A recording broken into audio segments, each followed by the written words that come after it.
Todos nós temos as nossas crenças. E eu uso crença não no sentido religioso. Eu uso crença num sentido psicológico. Todos nós temos os nossos limitadores mentais. E nós vemos a realidade através dessas lentes, dessas crenças. Isso é um problema na vida em geral. Há pessoas que, por uma questão de criação, palavras que ouviram na infância, experiências vividas, elas estabelecem aquele limite e dizem, eu não posso, eu não consigo, eu não chego, isso não é para mim. Todos nós temos os nossos limitadores mentais. Mas isso é um problema muito maior no que diz respeito ao reino de Deus. E o livro de Atos, que é o livro que a gente está pregando, ele vai conduzindo a igreja não somente a expandir a sua membresia, não somente a expandir a sua influência, mas a expandir os seus conceitos. Os nossos primeiros irmãos, eles eram carregados de conceitos e preconceitos. Vejam, vamos pensar num camarada que era judeu. Era criado aos pés de Gamaliel. Era um estudioso da lei judaica. Era um homem influente, membro do Sinédrio. Saulo, ele sai de Jerusalém e ele vai para Damasco. Essa Damasco, capital da Síria, que nessa semana Bashar al-Assad caiu como presidente, uma família que esteve no poder por 50 anos. O pai de Bashar al-Assad, e Bashar al-Assad agora nos últimos 23 anos, como governante na Síria, capital da Síria, Damasco. Primeira vez que Paulo pisa em Damasco, ele que tinha saído de Jerusalém para prender cristãos, ele pisa em Damasco cego, depois de um encontro com o Senhor na estrada de Damasco. De Damasco sai um homem da rua chamada Direita, chamado Ananias, e Ananias vai a Saulo, e ora por ele. E ele recupera a visão. E ali naquela cidade, ele já começa a testemunhar que Jesus é o Cristo. E dali, ele já precisa fugir. Essa Síria que nós estamos vendo nos noticiários aqui. Então veja, o judeu, por si só, ele era carregado de preconceitos. Certo? E antes de se converter, Paulo traz esses preconceitos. Mas a igreja, aqueles que já tinham se convertido, eles também tinham preconceitos. Eles também rejeitavam pessoas. O próprio Jesus, no ministério dele, quando ele passa por Samaria, que a mulher samaritana conversa com Jesus, os discípulos já ficam de olho. Por que ele está conversando com essa mulher, e essa mulher que é samaritana? Muito bem. Esse Saulo que se converteu na estrada para Damasco, ele promoveu a morte de Estevão. Capítulo 8, capítulo 7 de Atos. A gente já pregou sobre isso. Quando a morte de Estevão deflagra uma perseguição. E os irmãos perseguidos saem de Jerusalém e vão para as regiões próximas à Judeia. Vão para as áreas rurais, vão para Samaria. E ali o evangelho é pregado e pessoas se convertem. Inclusive vimos domingo passado a conversão que depois, no meu ponto de vista, não se confirma, de Simão o mágico, pela pregação de Filipe. Depois dessa situação de Simão o mágico e Filipe, O Espírito leva, depois da conversão de Simão o mágico em Samaria, o Espírito leva Filipe para um outro lugar para romper um outro preconceito. E essa é a verdade que eu quero passar para vocês. Quais são os preconceitos que nós precisamos romper para que o reino de Deus se expanda de acordo com a mente de Deus?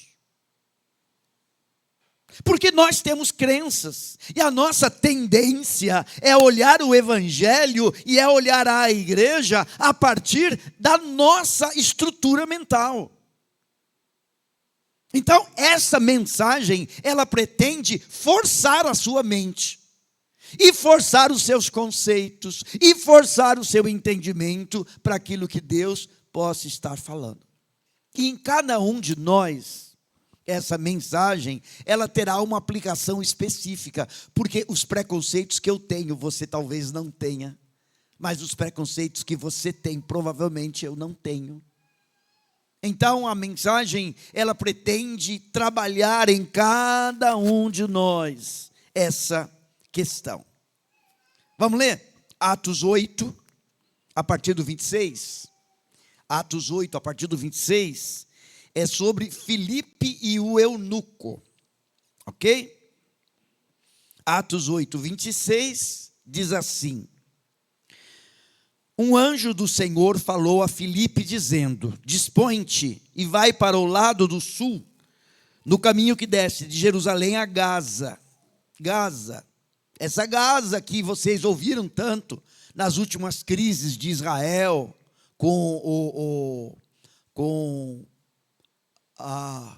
esqueci. O Hamas. Israel, Hamas, Gaza, faixa de Gaza, lembra? Toda essa briga. Então, aqui é essa Gaza, tá bom? Então diz: um anjo do Senhor falou a Filipe dizendo: dispõe-te, vai para o lado do sul, no caminho que desce de Jerusalém a Gaza. Este se acha deserto. Ele se levantou e foi. Eis que um etíope, eunuco, alto oficial de Candace, rainha dos etíopes, o qual era superintendente de todo o seu tesouro, que viera adorar em Jerusalém, estava de volta, assentado no seu carro, vinha lendo o profeta Isaías. Então disse o Espírito a Filipe: aproxima-te desse carro e acompanha-o. Correndo Filipe, ouviu ler o profeta Isaías e perguntou: compreendes o que vens lendo? Ele respondeu: como poderei entender se alguém não me explicar? E convidou Filipe a subir e a sentar-se junto a ele. Ora, a passagem da escritura que estava lendo era esta: foi levado como ovelha ao matadouro, e como um cordeiro mudo perante o seu tosqueador, assim ele não abriu a boca. Na sua humilhação, lhe negaram justiça. Quem lhe poderá descrever a geração? Porque da terra a sua vida é tirada. Então o eunuco disse a Filipe: peço-te que me expliques a quem se refere o profeta. Fala de si mesmo ou de algum outro? Então Filipe explicou, e começando por essa passagem da Escritura, anunciou-lhe a Jesus. Seguindo eles caminho fora, chegaram a um certo lugar onde havia água. Disse o eunuco: eis aqui água, quem impede que eu seja batizado? Filipe respondeu: é lícito, se crês de todo o coração. E respondendo ele disse: creio que Jesus Cristo é o Filho de Deus. Então mandou parar o carro, ambos desceram à água e Filipe batizou o eunuco. Quando saíram da água, o Espírito do Senhor arrebatou a Filipe, não vendo mais o eunuco, e este foi seguindo seu caminho, cheio de júbilo. Mas Filipe veio a achar-se em Azoto, e passando além, evangelizava todas as cidades, até chegar a Cesareia. Muito bem. O texto começa dizendo que um anjo falou para Filipe: Filipe, vai para o caminho que desce para Gaza, que se acha deserto. Essa informação, ela já é importante. Por quê? Porque Filipe estava num avivamento espiritual em Samaria. Muitas pessoas se converteram em Samaria. Toda aquela situação do Simão, o mágico, aconteceu em Samaria. E o Espírito vai a Filipe e fala: Filipe, sai do meio da multidão e vai para uma estrada que está deserta. Só por aí, a gente já é forçado nos nossos conceitos. Porque nos nossos conceitos, o reino de Deus, para avançar, precisa sempre estar no meio da multidão. A gente nunca pensa numa ação num lugar deserto, e no caso a gente vai ver que Filipe encontra um único homem, o eunuco. A gente nunca imagina quanto Deus está trabalhando neste único contato. Porque a gente vai encontrar na história da igreja, através de um dos pais da igreja, que esse homem tinha um nome, Simeão Arcos, e esse homem, ele é o primeiro que leva o evangelho para a África, para o continente africano, porque ele é um etíope, e o etíope aqui refere-se ao nosso país moderno do Sudão. Então, ele era um homem negro do atual Sudão, que vem, ouve o evangelho e volta para o seu continente, não é a sua cidade, não é o seu país, para o seu continente, levando o evangelho. Só por isso, se a gente parasse aqui, a gente já teria que repensar a maneira como a gente entende as nossas relações. As nossas relações individuais, as nossas relações particulares, a maneira como a gente se encontra com uma única pessoa. E o que Deus pode fazer no reino dele, através dessa única relação. Outra observação que a gente faz é que o Espírito falou para Filipe: Filipe, vai para lá. Não era iniciativa de Filipe, não era projeto de Filipe, não era um planejamento de Filipe, era uma ação que nasceu no coração de Deus. E olha, no reino de Deus, só tem valor aquilo que nasceu no coração de Deus. As nossas ideias, os nossos planos, por mais maravilhosos que sejam, por mais, entre aspas, espirituais que sejam, por mais santos que sejam, os nossos planos, eles não operam o reino de Deus. Porque os nossos planos nascem do nosso coração. E o meu coração é pernicioso.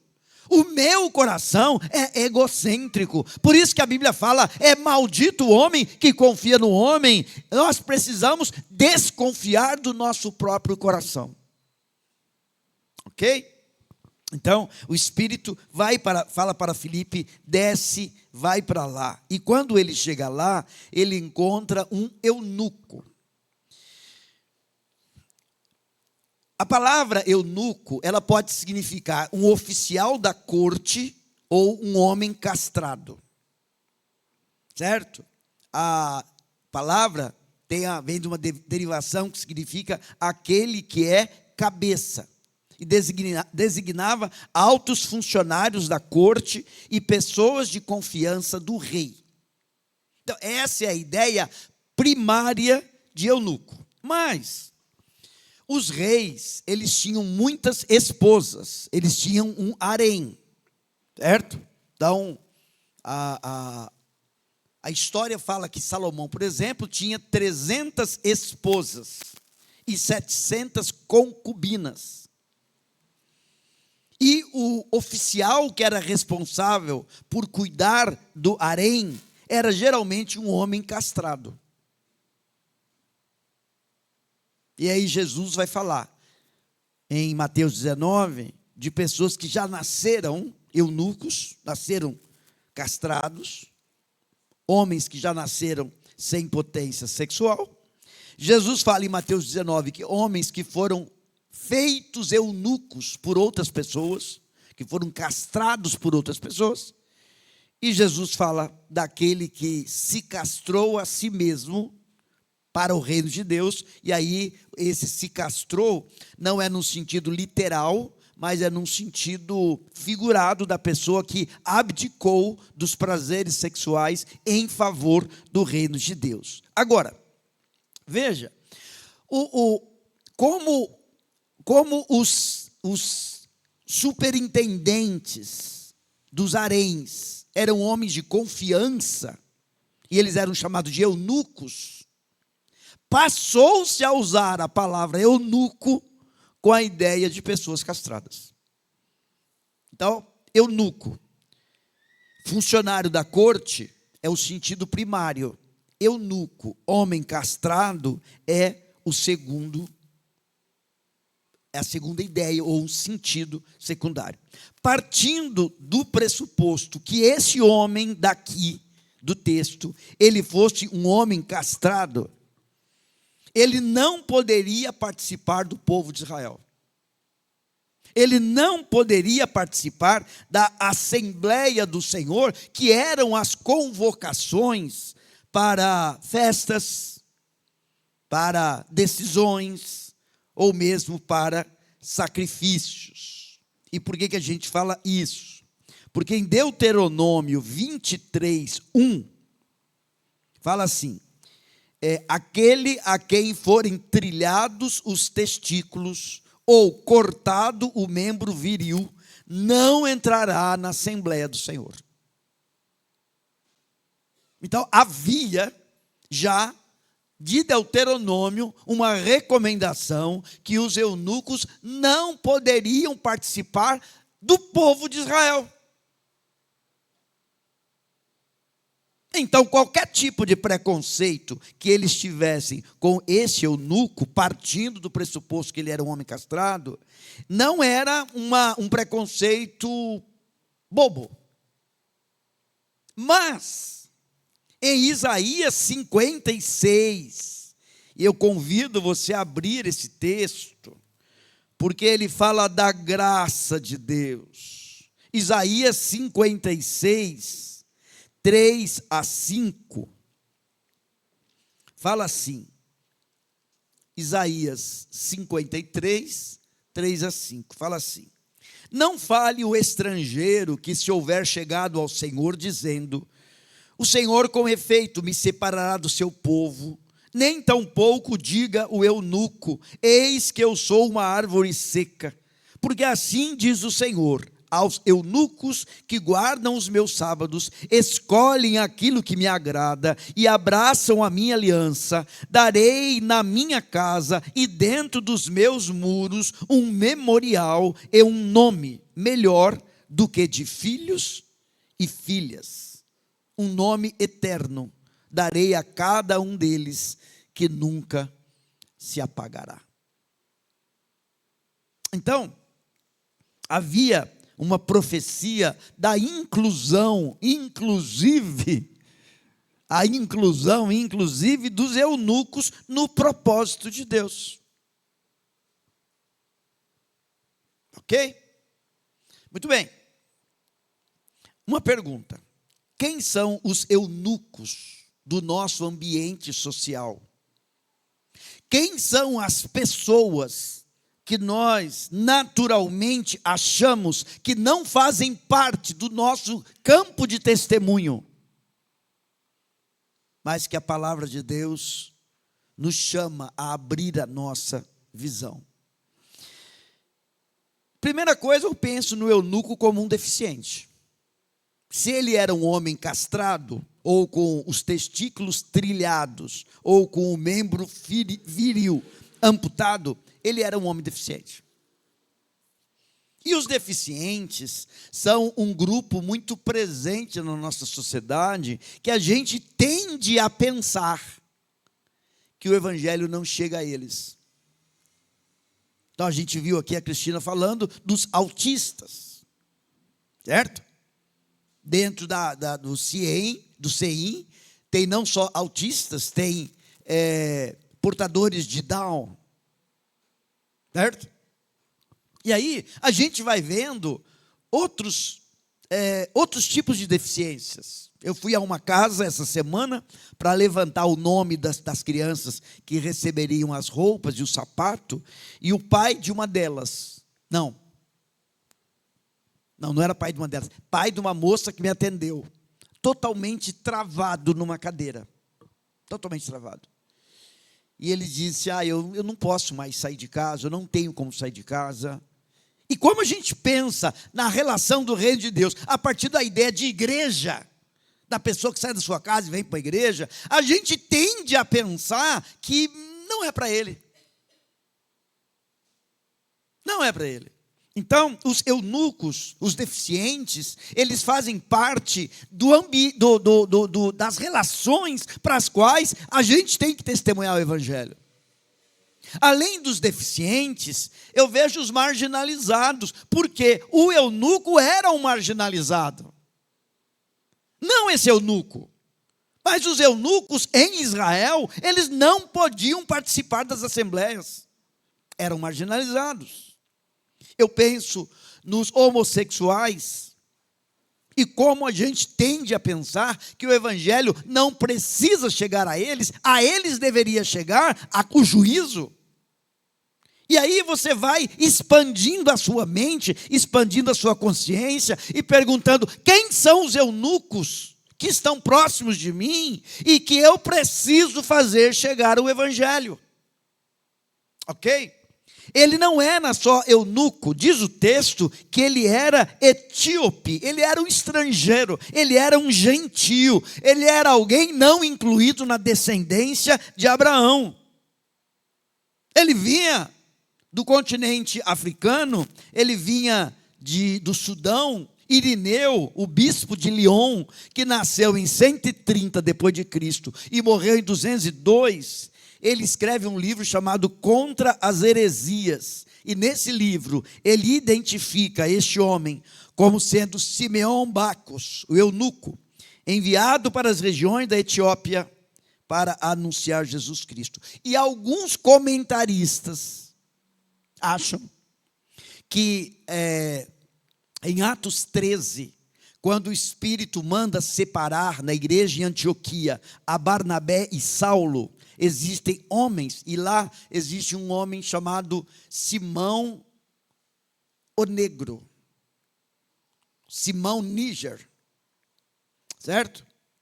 Simão o Negro. Alguns comentaristas identificam esse líder da igreja em Antioquia, de onde Paulo parte para a tarefa missionária, na Ásia Menor, para o norte, como sendo esse Simão, esse eunuco etíope. Ok? Então veja, uma pergunta. Quem são os etíopes do nosso ambiente social? Pessoas às quais o evangelho deve chegar. Porque basicamente, quase que geneticamente, nós somos xenofóbicos.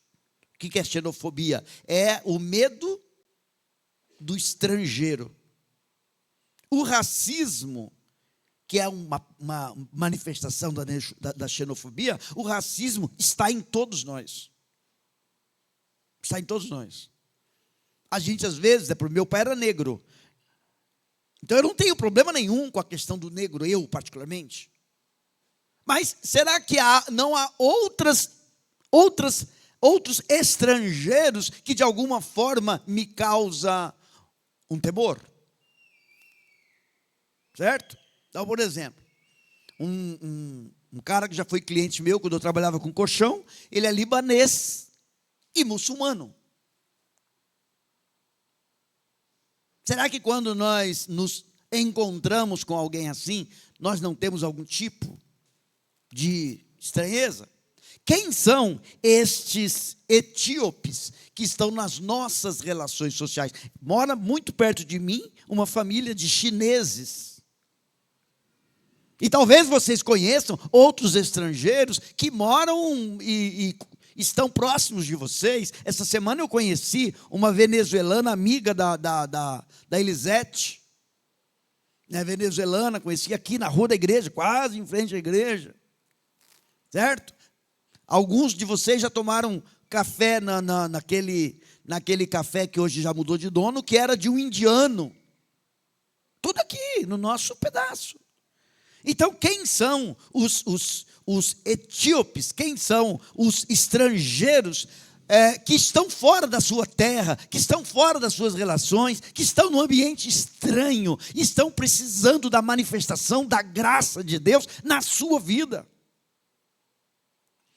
Outra coisa é que o texto diz que esse homem, ele era um eunuco etíope, ele era um alto oficial de Candace, rainha dos etíopes, era superintendente de todo o seu tesouro.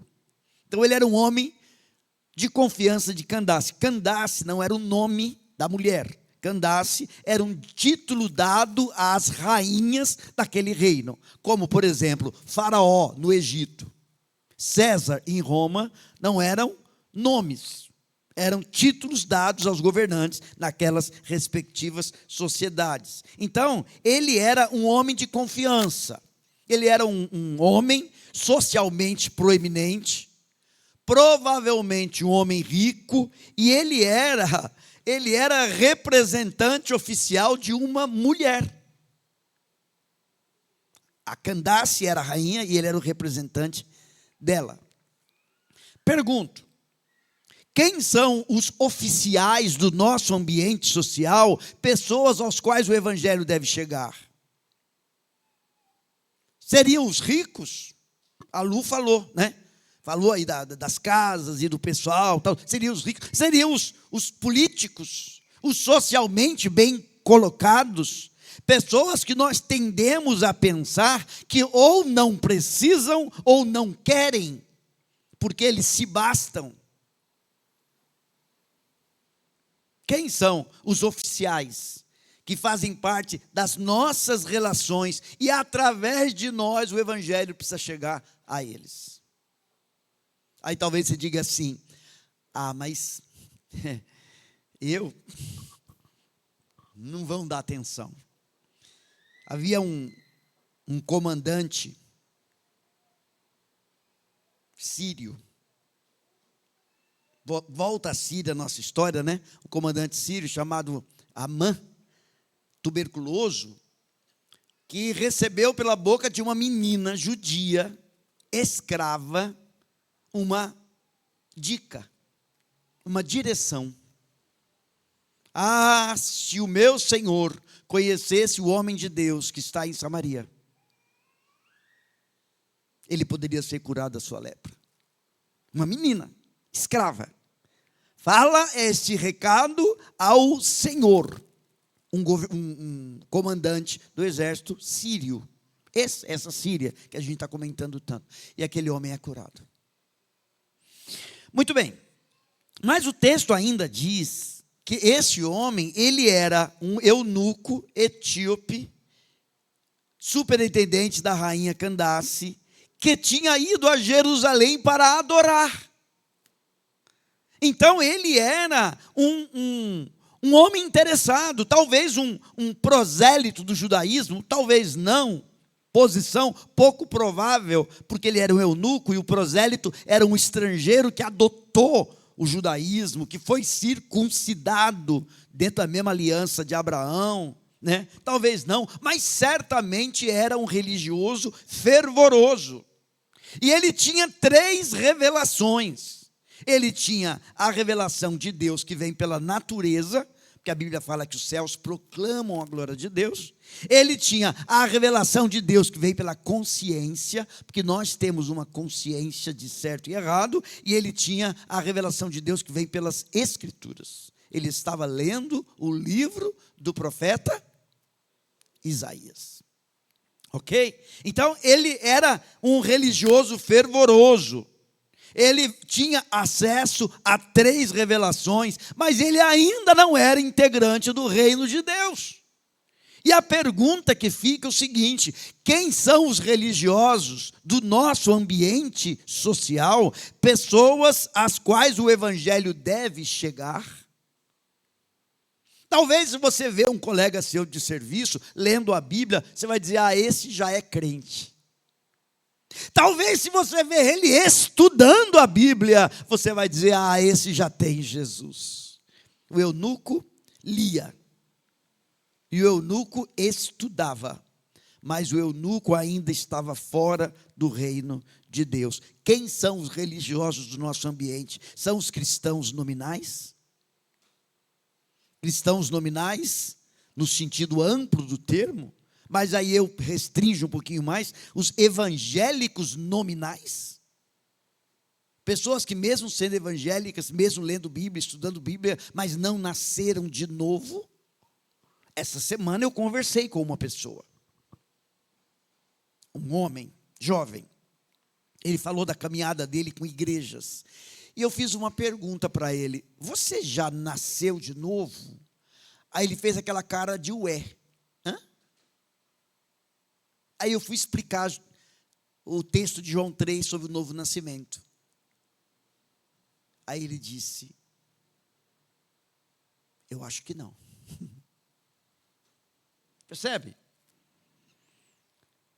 Quem são esses religiosos? São os fervorosos em sua religião pessoal. O eunuco era. Nicodemos de João 3 era. Cornélio de Atos 10 era. Quando o anjo fala com Cornélio, antes de Cornélio ter aceitado Jesus, se batizado, Cornélio estava orando. Atos 10.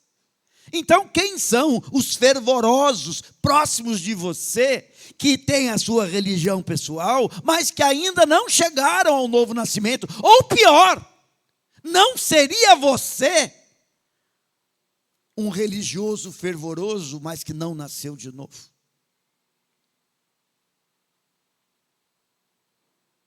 Você já fez essa pergunta? Porque os religiosos não entrarão no reino de Deus, só entrarão aqueles que nasceram do Espírito. Membros da Igreja Batista não entrarão no reino de Deus por serem membros da Igreja Batista, só entrarão se tiverem nascido do Espírito. Então veja o perigo de nós sermos estudantes fervorosos das Escrituras, mas nunca termos nascido do alto. E o texto ainda diz, continuando o pensamento, que ele não era só um homem religioso, ele era um homem interessado na verdade revelada. Ele tinha um livro profético. Gente, naquele tempo, ter um livro, um rolo, era para poucos. Não é que nem hoje, que a gente tem Bíblia, né?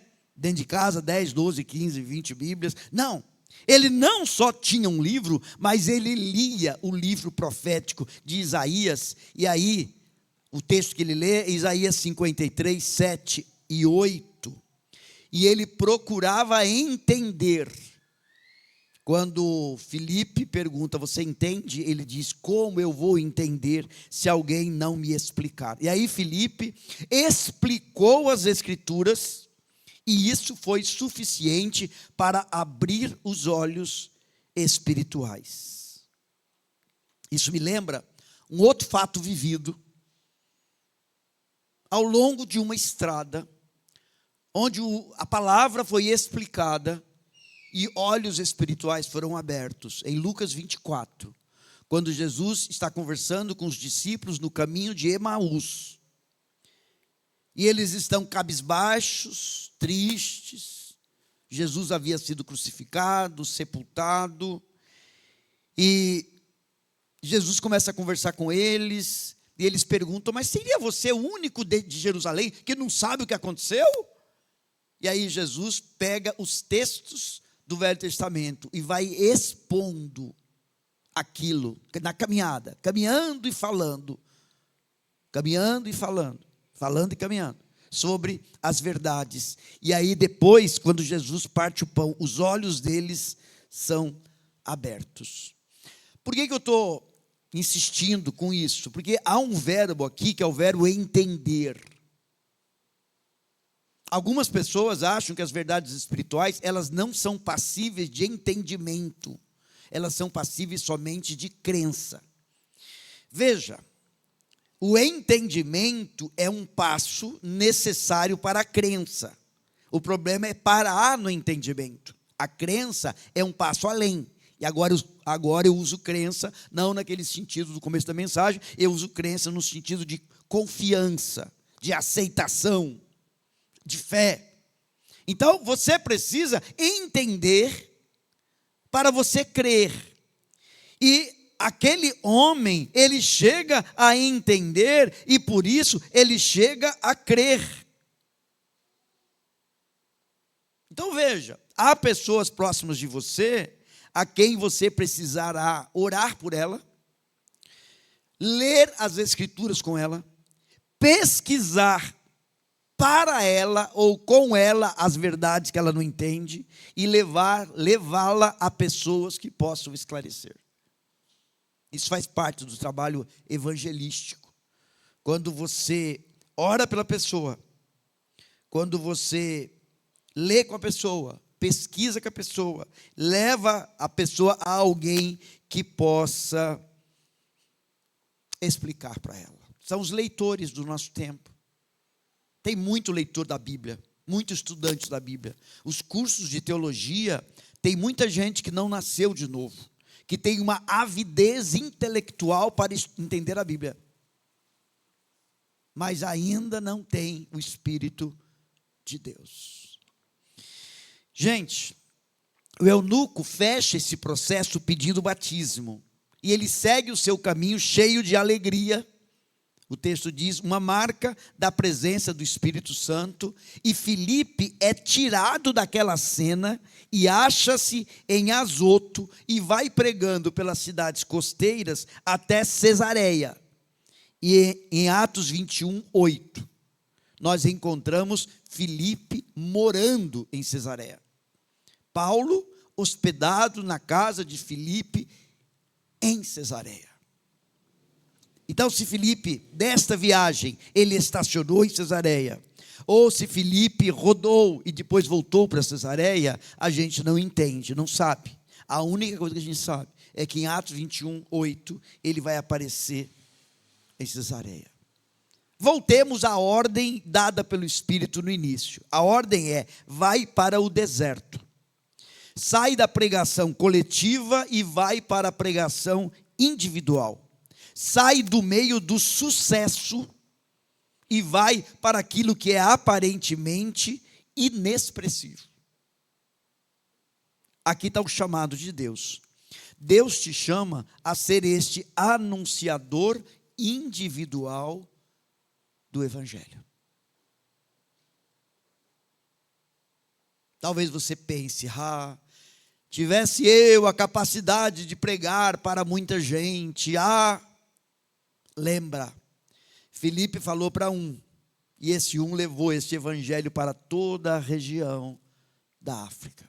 Esse é o chamado de Deus, para ser um anunciador individual do evangelho para os eunucos, etíopes, oficiais, adeptos religiosos e leitores das Escrituras, mas que precisam da verdade de Deus.